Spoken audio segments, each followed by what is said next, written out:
What's up, guys? Welcome back to the YZ125 build. I got some parts in the mail, so now I'm going to start putting these case halves back together. So I'm going to show you how I'm going to do that. All right, guys, so in the last video, I was looking at these bearings, and I actually cleaned them out really good with some brake clean and put some assembly lube in there. And these things are running like buttery smooth, so I'm not going to replace any of them. I'm going to take a risk and run these bearings because they all feel great and sound great. And I'm going to do the same thing on the other case here. So what I'm going to do now is probably put these two shafts in, because that's usually where you want to start when you put these together. All right, guys, so I'm ready to put these the main shaft and counter shaft back in here. When you're putting these shafts back in, you want to make, or before you put them back in, you want to make sure everything's there. I've already done that and I've cleaned them up really good. So when you put these back into your case, you want to start with the right case and you want to put them in as a pair. Otherwise you might have a little bit of trouble getting them in, and you just want to slide them in like so, and they should pop right in for you just like that. So now, again, I've said in the past videos, if you put your main and counter shaft back in and they don't spin and they bind like this, don't panic. Put everything back in, all your shift forks, drum, every shifting component in, and then you should be able to spin these around. All right, guys, well, I got everything cleaned up here now. So when you're putting these in, you're actually going to want to put the shift forks in first. And how the shift forks will go is this one here, if you can see it.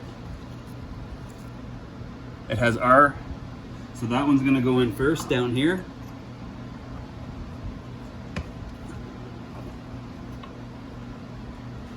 And then this one here has nothing on it. It has a 2 and 2 VN. So that one is going to go in the center. And then this one here that has L is obviously going to go on the left side. So you always want to have these tabs facing towards the drum. So here you've got the left one, tab is going to go in towards the drum.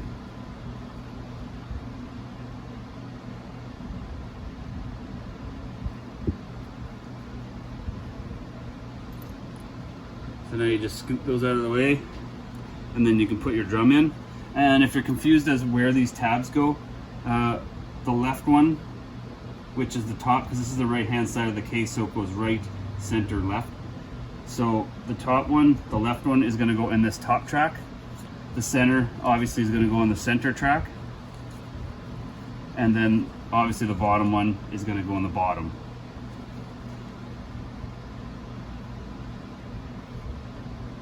Put some assembly lube in there, and then it should slide right in for you.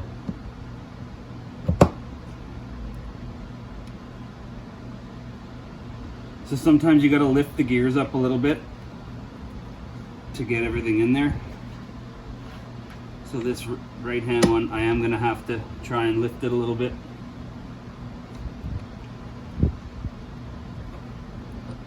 You might need a screwdriver or something.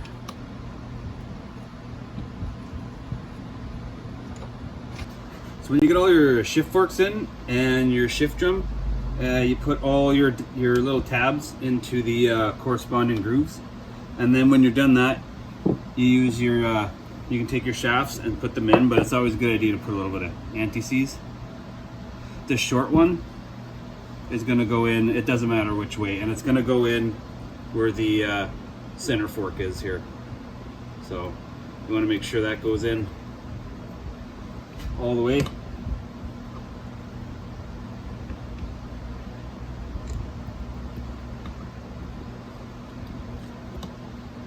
Push it in until it bottoms out. Same with the longer one. But the longer one is going to go with the, if you're putting it in with the right hand case down first, you want to put this in with the skinny end down. That should slide right in for you.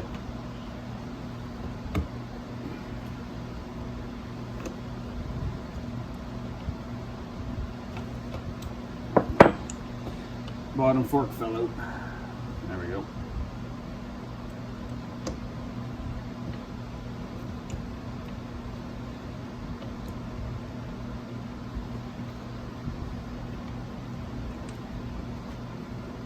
Sometimes it can be a little tricky, but there you go.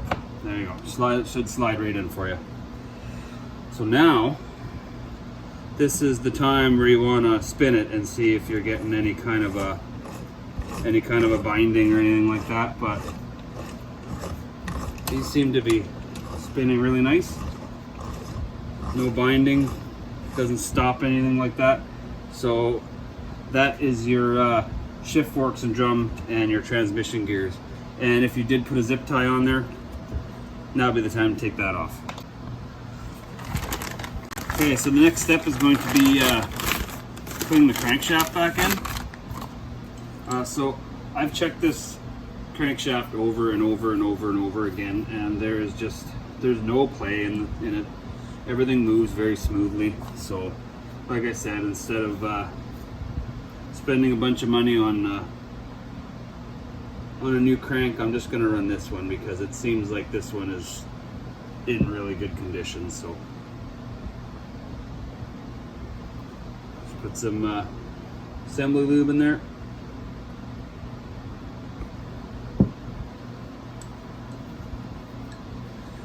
And in this case, you're going to want to go with this spline gear down. Usually they'll pop right in for you on that side anyways. The next step is where it gets a little tight and it's a little hard to pull together, but that's why you use a puller. So before you do that, you're going to want to make sure you got all your dowels in place. There's one here and there's still one on the case over here. So what I'll do is I'll put a little bit of anti-seize inside the bores, and what I'm going to use is this Permatex Moto Seal. So you want to make sure when you're putting these two-stroke engines back together that you use something that has it's resistant to automotive fuels. I don't know if that's picking up or not, but right there you want to make sure that it's gasoline resistant, because it's not uncommon for gasoline to be mixed in with your oil down here in the sump, and you don't want that eating away at your gasket maker. So that's what I'll do right now. I'm going to clean all these up, and then I'm going to clean this side up, take all the tape off, clean it out, lube everything up with some assembly lube, and then put the cases together.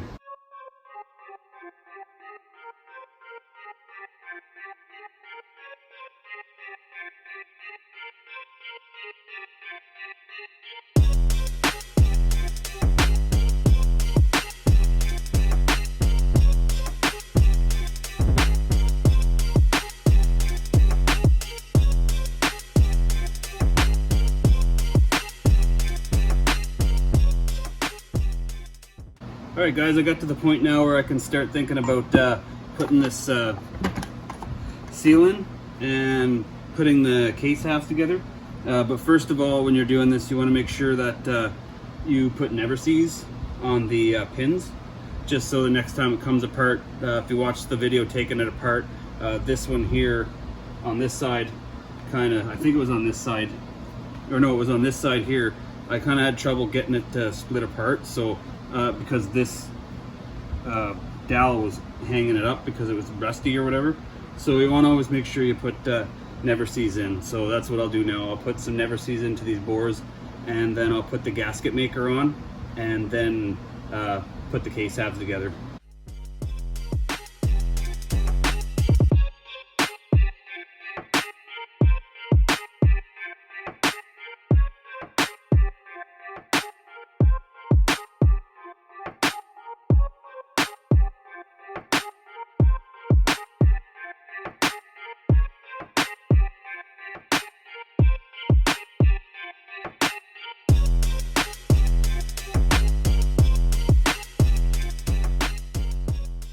Guys, so I'm at a point where I can start pulling the cases together.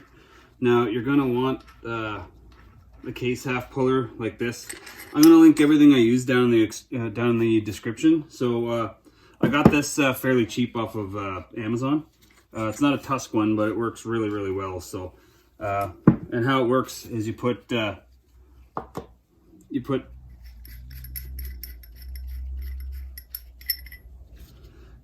nut over here with this kind of backing up behind it, and then you thread this in, and then you put this over top,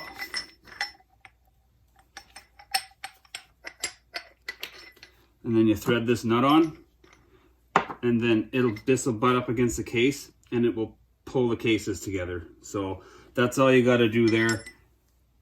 If you don't have one of these pullers, I suggest getting one, because this is definitely the easiest way to do it. All right, so I'll just go through this quickly, how to set this tool up. You got to find the corresponding piece that'll fit best for what you're trying to do. So in this case, I can definitely use this piece. It's a little bit smaller than this one. So what you'll do is you'll lay this in flat, and then you'll take this piece here, and there's little rounded marks right around here. You'll want to put those down, because that's what's going to catch when this comes up and pulls. So you want to find the right size thread for the size of crank you're pulling. I'm going to say it's this smaller one here. So you want to use this, and you want to thread it all the way down. Thread it all the way in. Make sure your crankshaft is in the proper position. You don't want that pinched or anything like that. And then you take this piece here and you put this on, and you thread this piece in here.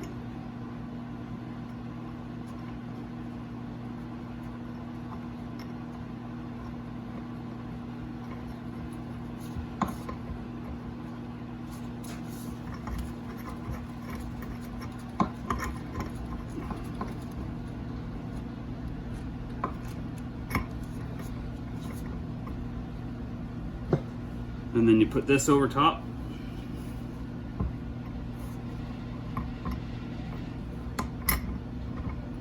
And there's a little dowel there that you gotta line it up with. So now when you start pulling on this is gonna push the case down, and it's gonna seat everything for you.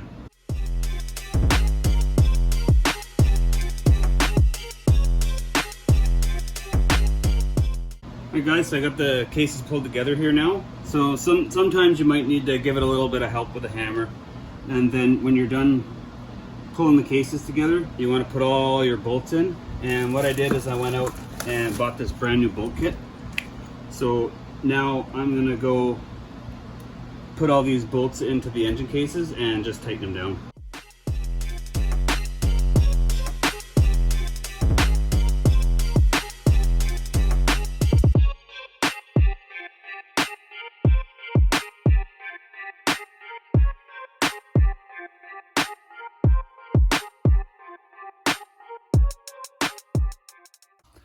All right, so I'm gonna call that good there. I got the cases put together.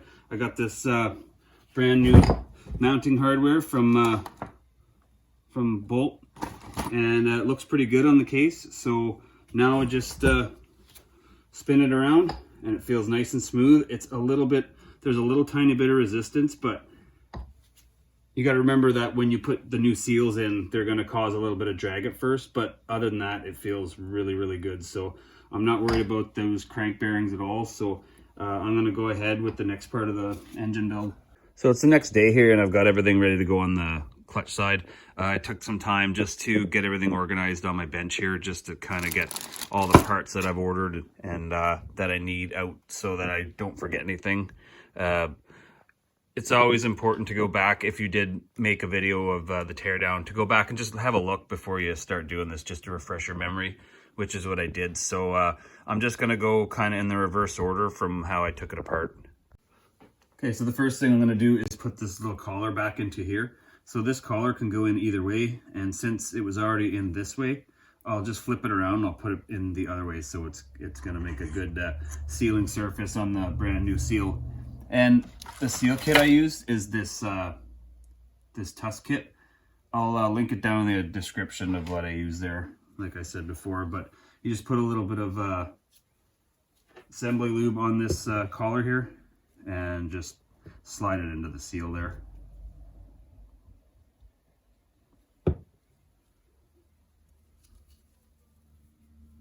So just go ahead and slide it right on there and then push it in, and then that should be good right there. So now after later on this this gear can go on here, and it should have a little spline to line up here. You just got to turn it until it wants to go on there. Just like so. So then you can put your bolt in and tighten it down, but I'm not going to tighten it down just yet. So I think it went on that way. So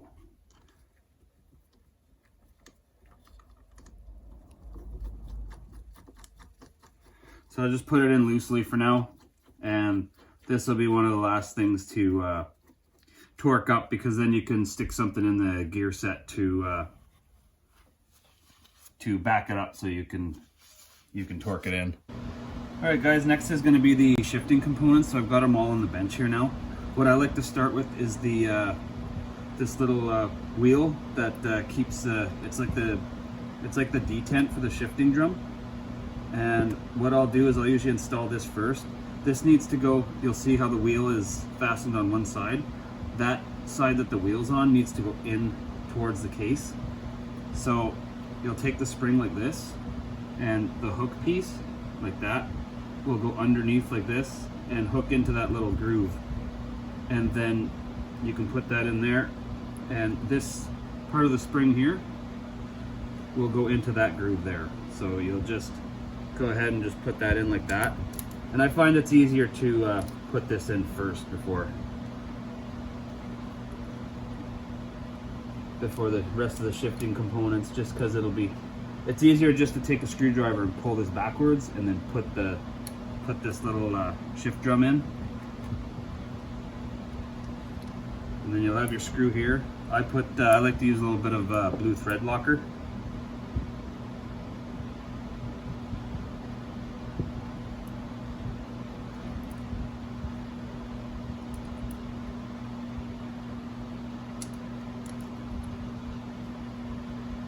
And I'll usually try and clean the oil off the best I can with these, because the small pieces get a little bit hard to hang on to when they're all oily. So I'll try and wipe all the oil off if I can. So this will be a 10mm.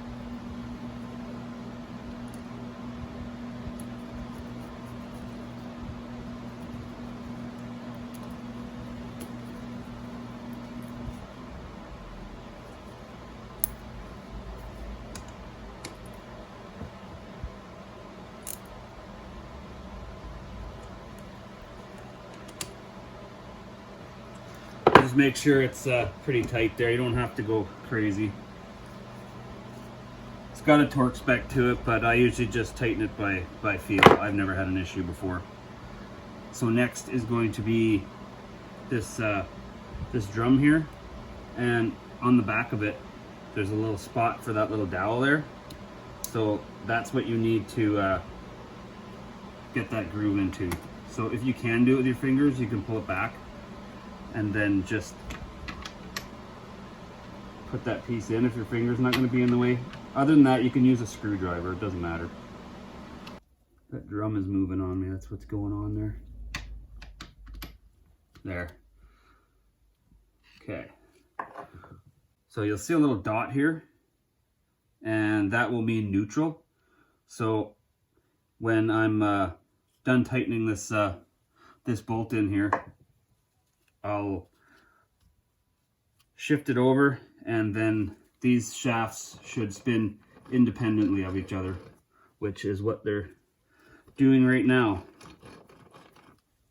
So So no, I was wrong. This is already a neutral because it's in the V shape here. So that's good.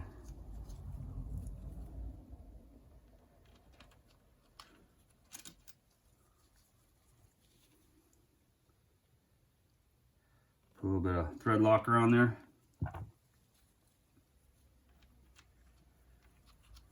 This is going to be a 12 mil. So now that you got that all put together and you got that tightened in, so now you can cycle through the gears. Like right now it's in neutral, so everything's going to move independently of each other. So now you click it, you go up into first, which you turn the drum clockwise, and then you mess around with everything. When you're doing this, make sure you're messing around with the shafts and so that all the dogs bind. If you just try and shift it, it won't shift by itself. You have to turn these. They have to be turning and you have to mess with them. So now we'll go back the other way. So we're in first here. And then it bound up a little bit. So now I'll try and mess with it until it clicks in.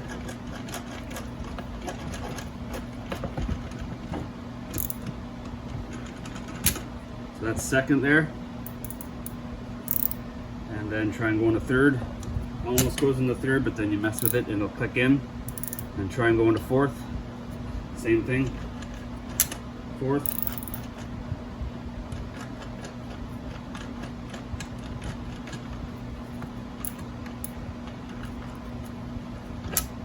Fifth. And sixth. I didn't realize that, but these have a sixth gear, so. So now to go back, you just, same thing, you just keep turning it, and then if it doesn't want to go, you just turn these until it flicks over. There you go. Now you should be able to put it back into neutral. And if you hold this this shaft here, you see that one's not moving. So now we know we're back in neutral, so now we can continue on putting this all together. So now that's all in.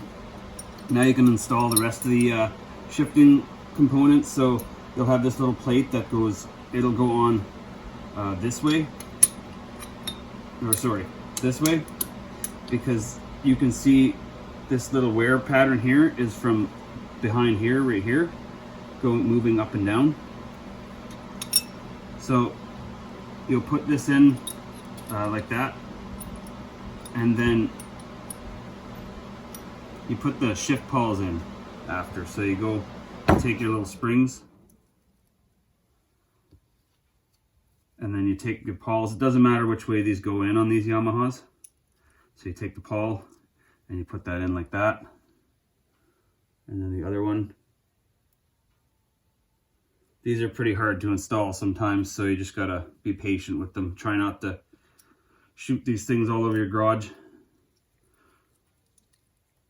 So then you'll squish them together like that, and then try and flip them around and try and get them into here.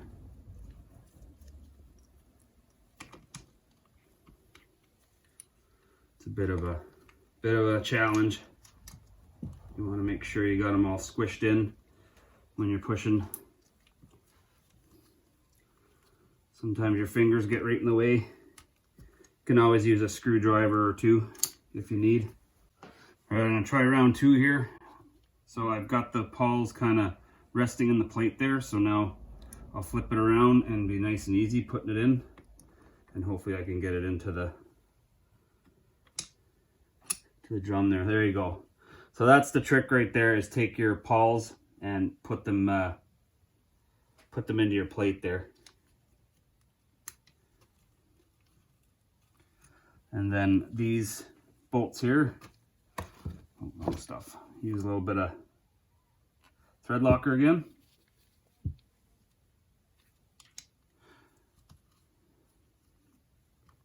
Just get those lined up. These will be 10 mils as well. There's a torque spec on them, but I'm just gonna put them in by hand. They don't have to be overly tight. They don't take a whole lot of force. Get them started. And be careful with this one because there's a little bit of spring tension on here, so you got to kind of force it down to get your hole to line up there.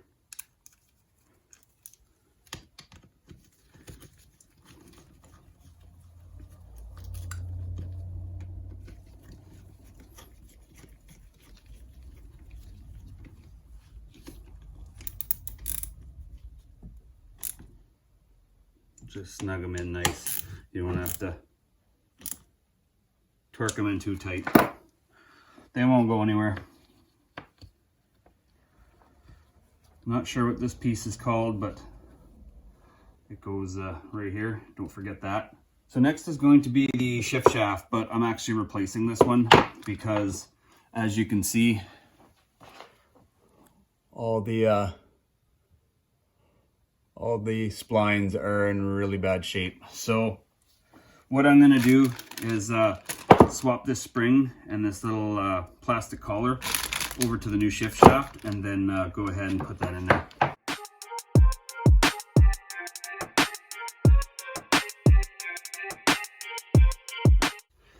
All right, so I got the parts swapped over now.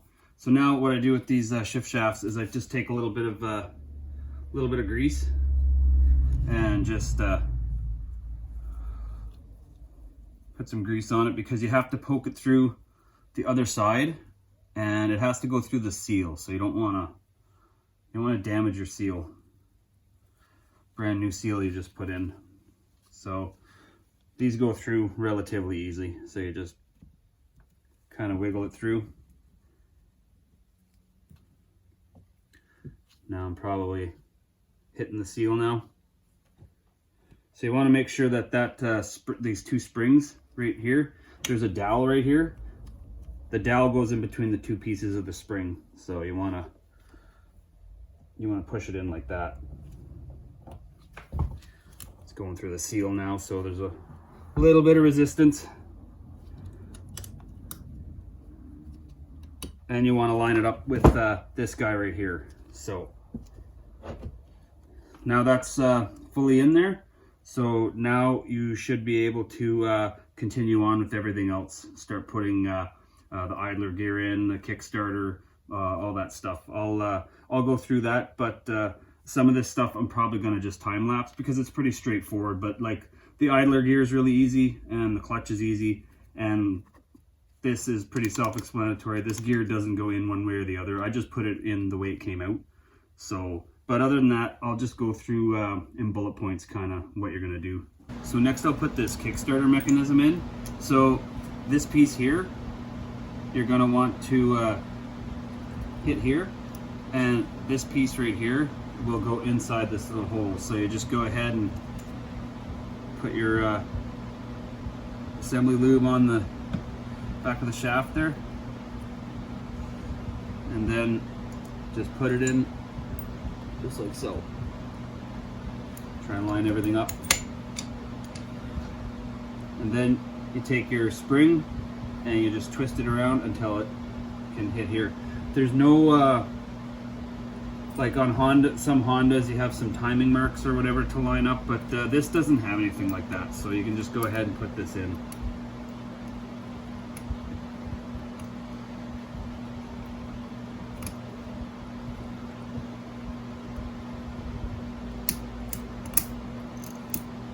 So now that that's all in there,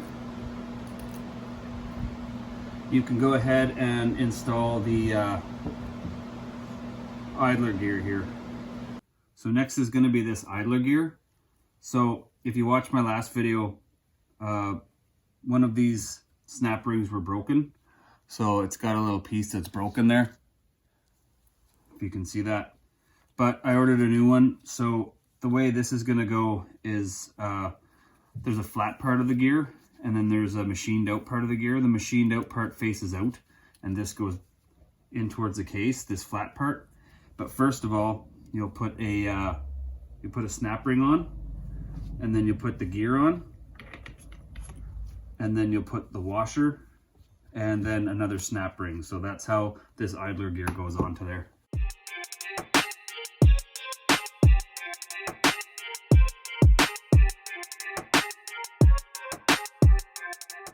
All right, guys, so next up is the clutch.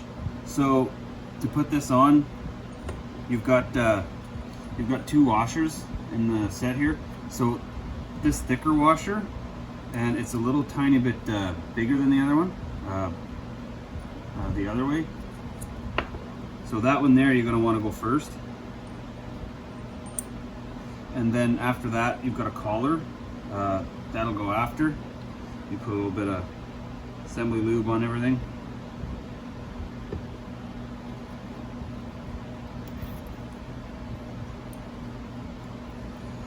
And then you've got your needle bearings.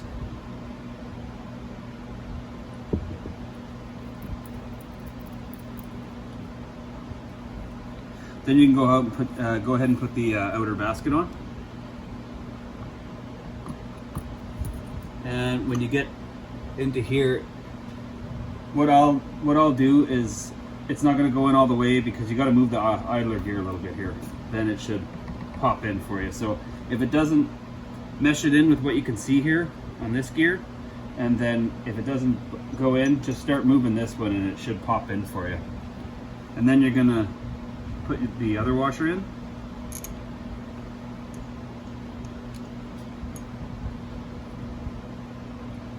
And then you want to put your inner basket in.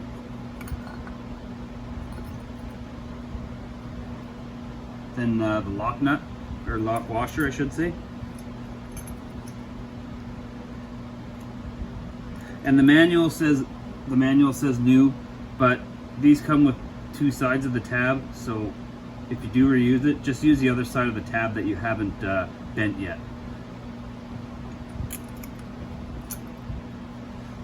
And then the nut.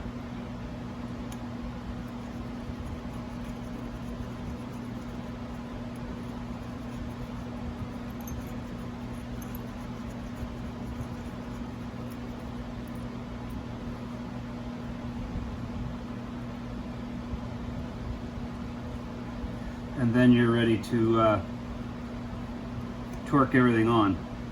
So when you start bending these tabs up, don't ever pry with these. So I've seen lots of clutches where guys try and pry against this like that. Never ever pry against these, because if you do, you're going to be buying a new inner clutch basket, because that will break. It's only aluminum. It's not made to pry on. So never ever use that as a backup to pry on. You can use this a little bit to pry that up on. Don't put too much pressure on it, but what I like to do is take a big set of channel locks and spread the jaws open, and then see if I could grab onto that and then back it up on the nut. So you know the nut's never going to snap. So don't ever use the inner clutch basket if you can avoid it.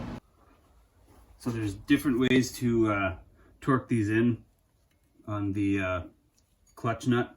The way I do it is I use these TUSK clutch holding tools.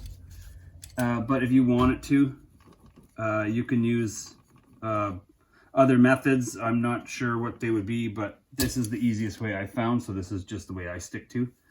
So all you'll do is just clamp this in.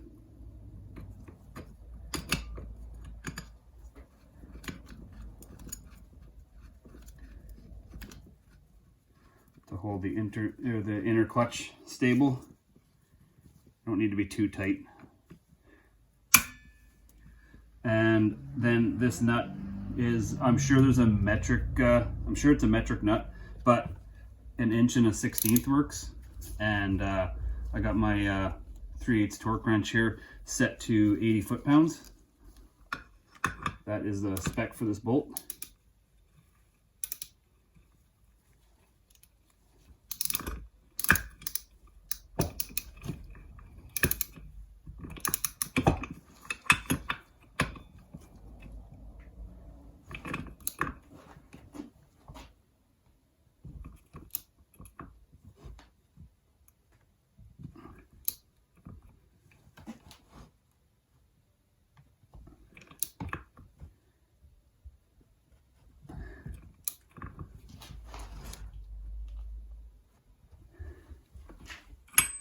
because I'm going to use my 1/2 inch wrench. It's getting pretty tough there. I'll go set my 1/2 inch wrench to 80 pounds. It'll be easier to get that torque out of it with the longer handle. So I got my bigger torque wrench here, my 1/2 inch torque wrench. This one here was maxed right out, so I figure it's easier with the leverage on the bigger torque wrench.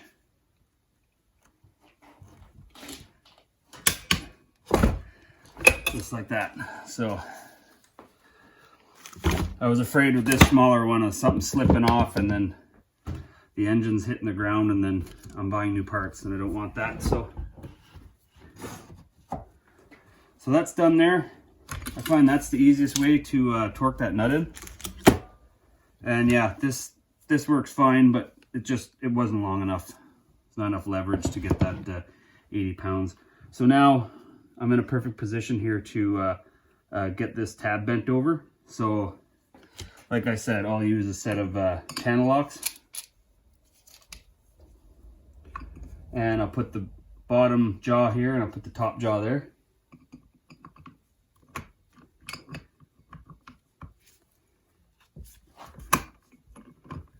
Sometimes it's a little hard to get a bite on it, but this is a lot safer than trying to pry on the clutch basket.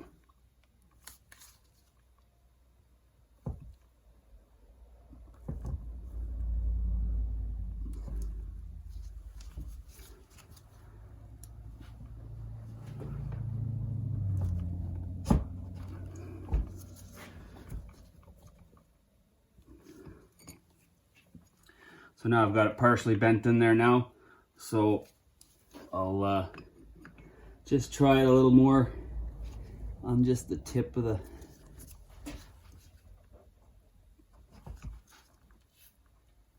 And you don't necessarily have to be touching the nut.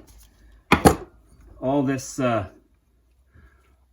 plate is for is just if the nut ever does come loose, it will not physically be able to back off. So if it does like come a little bit loose, it's going to stop right here. So like that's okay. I'm going to try and get it a little bit closer to the nut, but this is fine right here because this will never back off.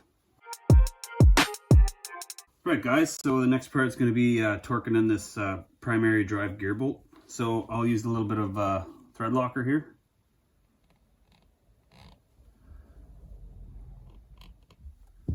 Not too much, you don't have to go crazy, but you just don't want this backing out at all. So this is a 14mm nut.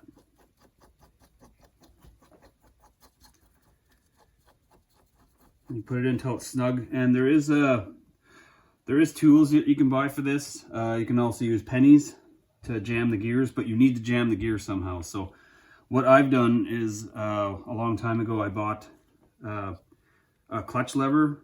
It was actually supposed to be for a 4-stroke, and it had the hot start lever. So I took that because I used it in a 2-stroke. I didn't need a hot start lever, so I used this hot start lever to jam the gears. So I'll put it in the gear like that and then torque it in, because this is aluminum and this is steel, so this is gonna get chewed apart and break way before the steel gear is.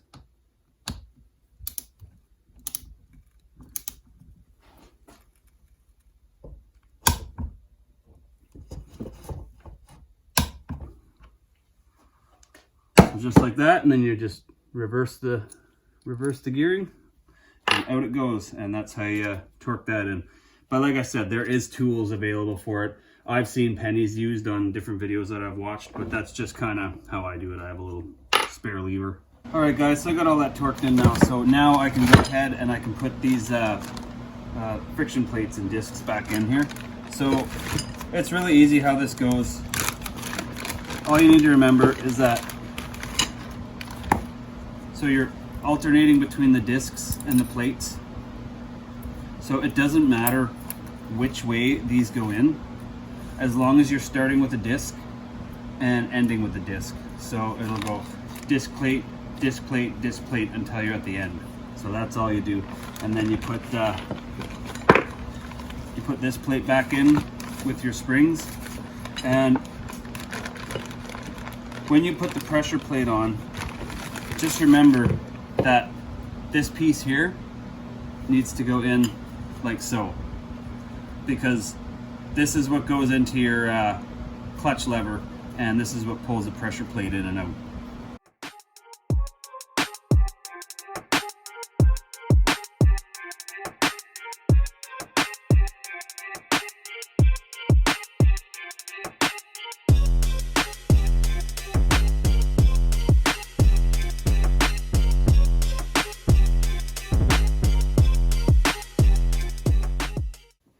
Alright, so the clutch is in here now, so now what I'm going to do is I'm going to take this aside for a little bit here, and I have to actually dig into this water pump and change the seal out, and then change this seal out, and then we'll be good to put our gasket on and then put this onto the engine case. Alright guys, I got this cover on the bench here now, and to replace the water pump seal, all you got to do is just pop this clip off and take the washer, the gear off, and then you just slide this out, the turbine out, and then you just pop the seal out and replace it. So to get this clip out, I usually just pull on it with a smaller screwdriver and pull on the little piece right here and just get it out. Washer, gear, and then there's this little post or whatever you want to goes through the shaft, and then you just push it through, and then there you have your seal for oh, and you got a small washer that goes on there. This is what I always mean about stuff sticking to the oil and kind of hiding there. There's a washer right there. Alright, so now you're going to want to pop your seal out. So use a screwdriver or whatever you got, but if it's getting a little too tough, you want to make sure you're not prying too hard, because you don't ever want to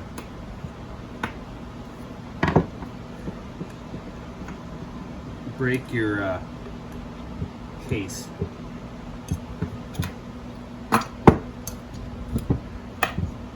So what I'll do, if it's being a pain pulling it out this way, I'll actually stick a little screwdriver in to the in between the case and the seal, and a lot of time you can kind of pull it out like that. You're definitely going to have to destroy the seal, it's looking like, though.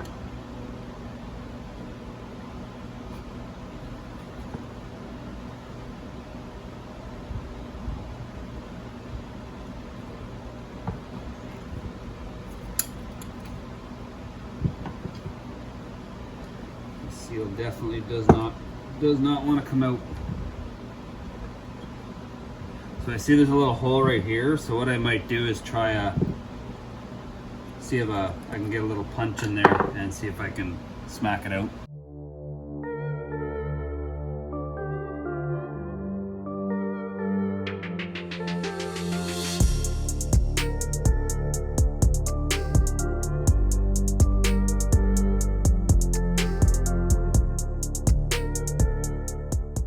Okay, so I didn't expect this to be this hard to change. It's really hard getting this seal out. So what I'm gonna have to do is drill 3 or 4 holes in the seal and just use some screws to try and just pull it out and see how that goes.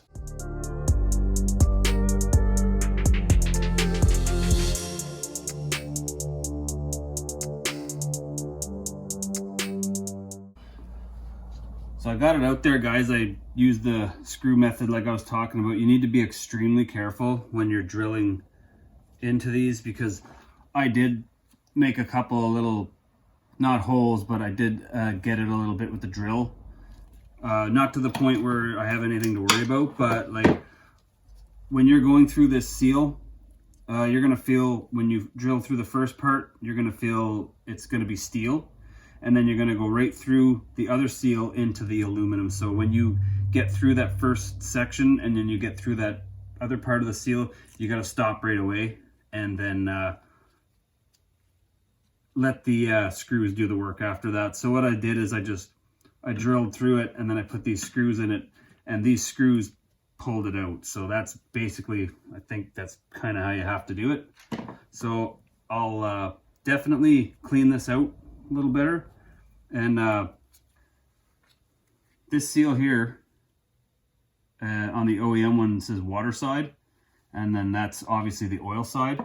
On this TUSK one, that's the oil side here, and then with the indent, and then the flat side will be the oil side. So that you want to put the oil side in down that way. So what I'm going to do is grease this up really good, and then install it. I'm going to heat up the case a little bit more, and then install it like that, and hopefully it goes in easy for me, easier than it came out.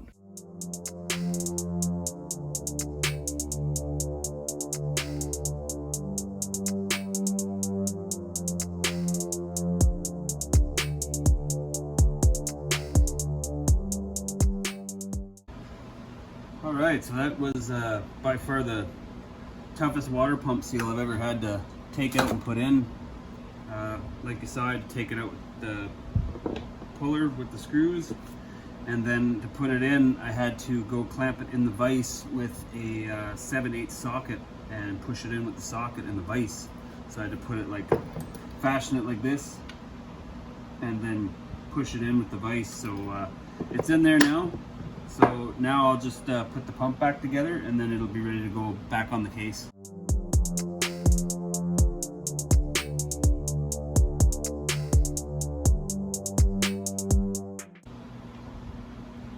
So the water pump is back together now. So before you put this case onto this case, you need to first get this mechanism in here. This is for the exhaust valves, for the power valves. So this has got to go in first, because you need to get this little piece here lined up with this piece. So you got to kind of put it in like this. Actually, no, sorry, the other way. And then you need to line it up with the this gear needs to mesh with this, with the primary drive gear.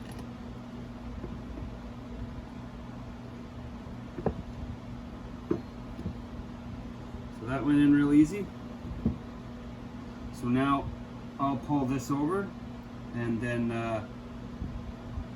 get ready to put this on. Alright guys, so now I'm pretty much ready to put this cover onto here. So what you want to do before you put your gasket in is never seize the dowel holes, and then you want to put a thin layer of grease all the way around here, and then all the way around the other side, and then put the gasket in, and then put them together. Because if you ever have to pull this cover off ever again, then it's just going to be that much easier. And oftentimes you can just reuse the gasket. You don't have to order a new one. So it's not like always ideal, but it's just something you can do. If the gasket comes off completely clean, then usually you can kind of use them again. So that's what I'm going to do right now. I'm going to do all that, and then I'm going to put this cover on here.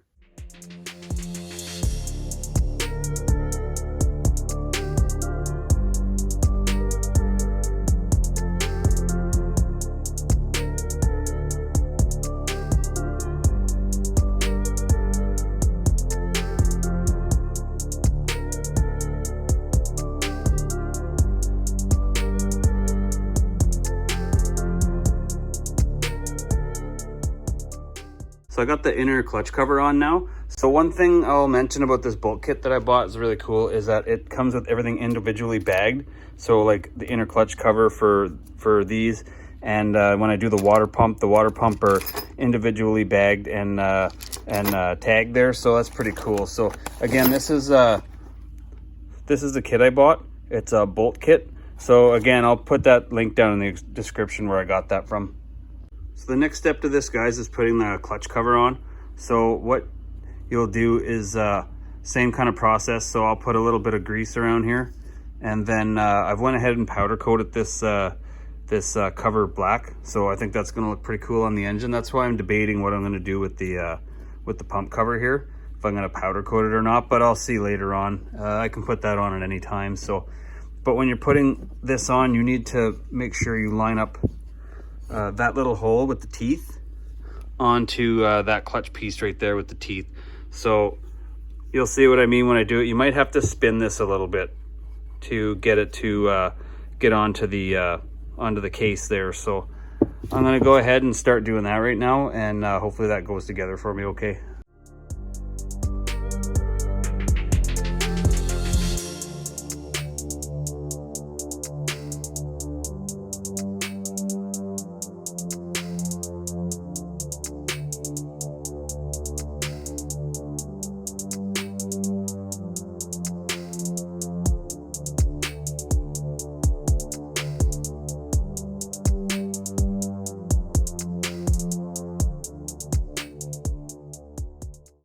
All right, guys, I got this all put together now, so it's looking miles better than it did when I took it apart. So I just kind of put this on kind of loosely, but this is a big upgrade here, this powder coated cover. So I got that on now, so I'm gonna go ahead and flip this engine around and then start doing the stator side. All right, guys, so how you put this alternator in, or stator, or whatever you want to call it, is you put this in, you find out where how to orient the stator here so that this is going to go in easy, and this line here just needs to line up with that arrow. So when you put this in, you just got to put it in a fashion where you can get this little grommet in here, and then put all your bolts in so that you can line it up just like that. And then you put your bolts in, use some blue Loctite, and then you'll put the weight, the flywheel on, and then when the flywheel's on, you'll torque it down there. I'll put the spec on the screen as I'm torquing it.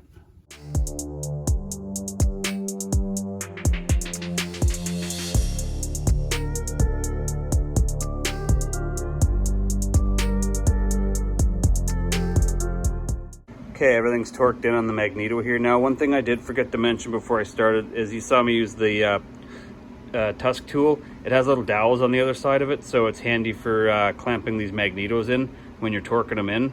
Other than that, these are pretty easy, so you just torque them in. These are already tightened down. Make sure this is lined up with the arrow and your grommets in, and you're pretty good to put the case cover on. But this one here, I'm gonna do something with this. I'm probably gonna black it out somehow, maybe some rocker guard or something like that, but just make it look a little better than it is. That's pretty much all there is to it, besides putting the sprocket on. And make sure there's a collar that goes in there, and then you put your sprocket on. And I'll put a link in the description of the service manual, the online service manual I use, so you can get the torque spec for the nut. But I'm gonna put the nut on later on, so that's easy enough to do. So I'm gonna call this bottom end done for now. There's a few little cosmetic things I'm gonna do to it, but it's all put together for now. But that is gonna be it for this video, guys. If you wanna see the top end go together on this engine and you're new to the channel, make sure you hit the subscribe button, hit the notifications bell. If you found this video helpful, make sure you hit the like button and leave a comment down below. And as always, thank you for watching, and we'll see you in the next one.